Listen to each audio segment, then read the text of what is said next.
Hi, everyone. Thanks for this episode of Nick Egan Times. On this episode, we have a sensational and incredible guest. We have US rapper Richie Evans. Richie Evans has just released an amazing new EP called Highly Favored, which features the awesome singles Pressure featuring J Rock and Eastside K-Boy, and the amazing song that I love, Can't Knock the Hustle featuring Rick Ross and Vedo. Welcome Yeah. to the multi-talented Richie Evans, and thanks for coming on the podcast. My man Nick, what's going on, baby? Nothing, baby. We're just keeping it moving. Come on, man. That's all we can do right now, man. But everything is good out here, man. We out here working.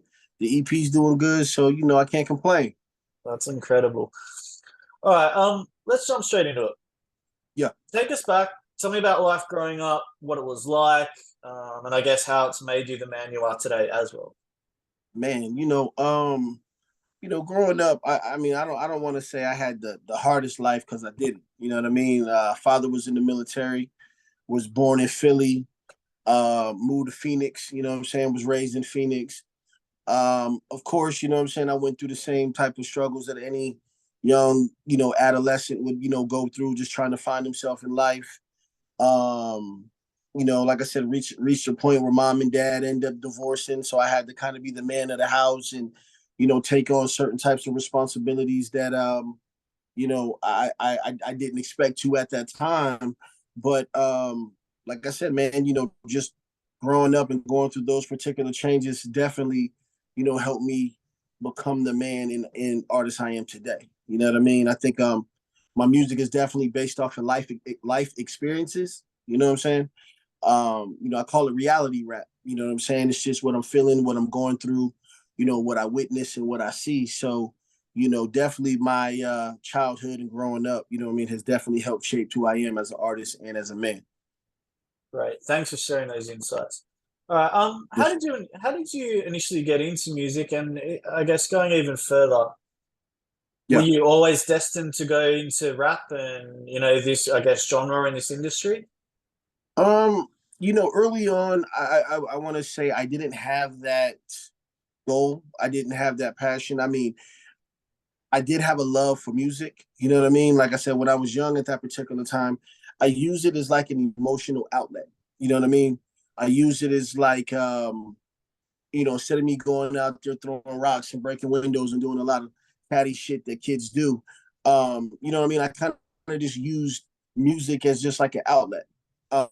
As time started growing and started going by, I think the more confident that I end up becoming, you know what I'm saying, into music, that's when I end up was like, hey, I think that I really can do this and really, compete at some of the some of the highest levels out. So yeah, it eventually took me some time, but I did eventually gain that confidence and love to want to do it, as a full-time career. Incredible. Well, you're doing amazing. So yeah, man, like you're killing it. Appreciate you, brother. Nice. All right, tell me about the chance encounter with the game at a nightclub, I believe, and I guess Yeah, that obviously really kicked off your career and obviously got you on this trajectory. Yeah, tell me yeah, all about that and that story. man. Shout out to the big bro Game. Game was in my city at the time, Phoenix, Arizona.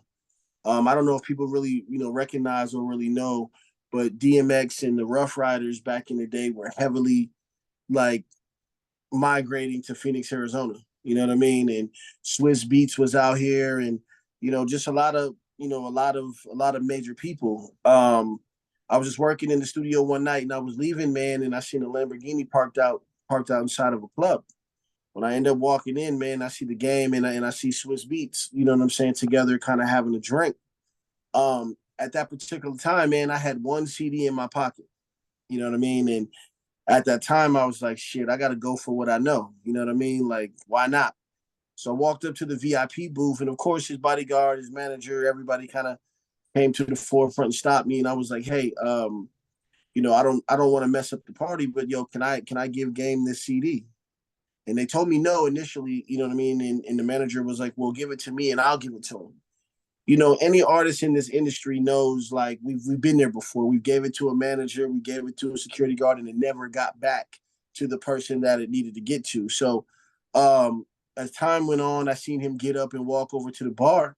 So when he moved, his security and his management team moved too.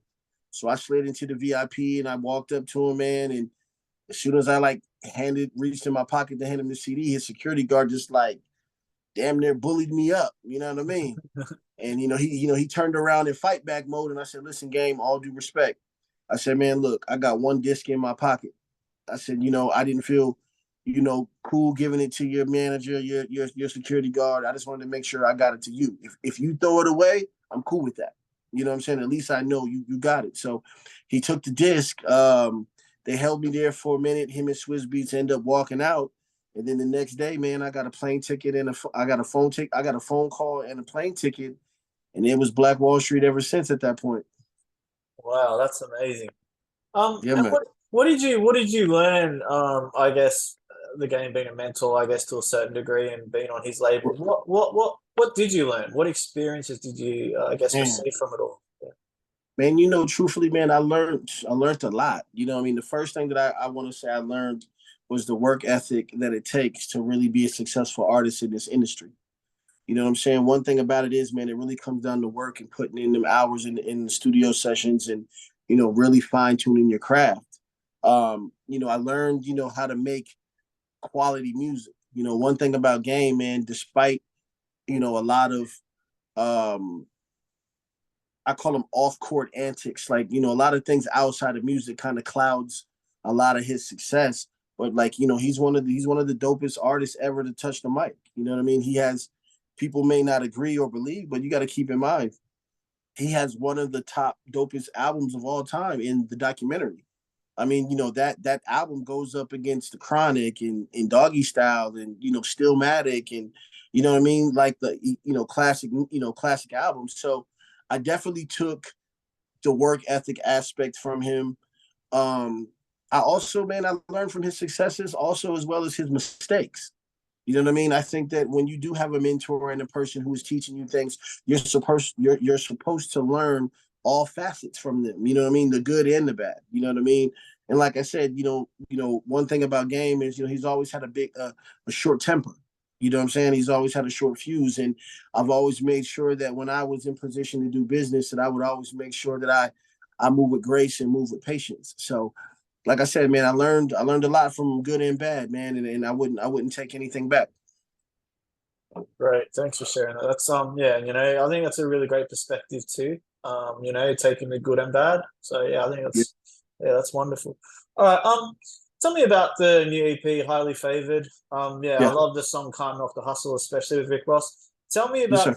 Tell me about the new EP, and tell me also specifically about the Can't Knock the Hustle and the how it all Yeah, happened, the collaboration with obviously the great Rick Ross as well. yeah, absolutely. Like I said, man, we dropped a new EP called Highly Favored. Um, that definitely, um, how can I say it? Definitely needed to needed to be put out there so people can get an understanding of where I was at in my career at this time. You know what I'm saying? And what I mean by that is, I wanted people to hear me. You know what I mean? I wanted people to get an understanding and blueprint of kind of how who I am and what I'm about and what my story was. You know what I mean? And I think that with this project, I definitely got that across to people. Secondly, the Can't Knock the Hustle record, man, is just, I've always been a fan of Ross. I think Ross is one of the dopest artists out who makes high quality music, you know what I mean, as well as high quality business. You know what I'm saying? I think that he's one of the few executives and elder statesmen in this industry, man, who really motivate and really pump a lot of positivity into the young artists such as myself. I was out, like I said, I was out in LA working on the Highly Favored EP, and me and him happened to end up staying at the same hotel. We ran into each other. We ended up speaking because I've known him before. You know what I'm saying? Like I've seen him in passing before, but that was the time that we really had a moment to really just sit down and talk music, life, and have a drink. And I was telling him about the EP, and I told him I had this record that I thought that he would sound phenomenal on. So he asked me to play it for him, man. And when I played it for him, he was like in amazement. He was like, "Man, this record is fire." And I was like, "Man, I appreciate it." So I gave it to him, and then I want to say 48 hours later, man, he sent it back to me, and we started working on video plans from that point, and And that's what you get, man. Can't knock the hustle. Richie Evans and Rick Ross. It's a masterful piece. One for the ages, incredible. Like, yeah, it's an Yeah, incredible song. I really love it. Yeah. absolutely. And where I guess for the overall music of the EP, and I guess going backwards and in the future, where do you draw your inspiration specifically for the music and the songwriting as well? Um, like I said, life experiences. You know what I'm saying? Like my motivation comes from just, I come from Phoenix, Arizona. I come from a city that's not on the map like in LA or Chicago or New York and in Miami. And it drives me to be, since I am one of the faces, or pretty much the face of Phoenix at this particular time, man, it drives and motivates me to try to get us to that next plateau. You know what I mean? And let people know that there is quality music and there is quality artists and rappers out here. You know what I mean? So that's definitely a motivational piece. And also, man, just, you know, self driven. You know what I mean? Like I just believe that the music that I make is super dope and at a high level. And I think people should want to fuck with me, man. I'm a cool dude. I make great music and do fly shit. So, you know, I think that's what it is. Definitely, couldn't agree more.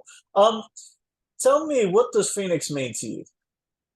Man, Phoenix is home. You know what I'm saying? It's where I was raised majority of my life. You know what I mean? And I feel that I'm a staple in it, and I'm helping create something that some people don't even really understand. You know what I mean? Like I said, man, we're starting to get our recognition. Of course, the Phoenix Suns, you know what I mean, with Devin Booker and Kevin Durant, we're getting a lot of national attention. Of course, from football, the whole Kyler Murray and Arizona Cardinals situation, and now, like I said, in the entertainment world, artists such as myself, man, we're really starting to gain a lot of national insight, which is helping us, what I'm saying, grow this culture that we're trying to produce here. So, Phoenix is everything, man. You know what I'm saying? I definitely want to do my part and do my piece to be an additive piece to the puzzle, man, to make the city blow up as it should. Tremendous. All right. What's the best piece of advice you've ever received? The best, hey, keep your head down, chest out, and prayers up, and execute. And I use that, what I'm saying, through my day-to-day life. There's so much noise out in the world. You know what I mean? Like if you got a goal, you got a dream, you got to lock in, you got to hone in on it. You know what I mean? Put your head down, strap your boots, put your chest out, put your prayer to God, and go to war with it. You know what I mean? And that's been something that definitely has helped me accomplish a lot of my goals and dreams that people think that are impossible. Cool. And for a young Richie Evans that is starting out, what advice would you give them? I would say believe in yourself more. I mean, I've always been confident. You know what I mean? I've always been motivated, self motivated, and self driven. But like I said, when you come from a city that doesn't have the infrastructure and have some of the resources and connects and people that you need, man, you got to go out there and figure it out on your own. And through that time, you know what I'm saying, as me figuring it out, there was a lot of things that I truly believed, but I didn't know if I should do them or not because I mean, again, I never walked down that aisle before.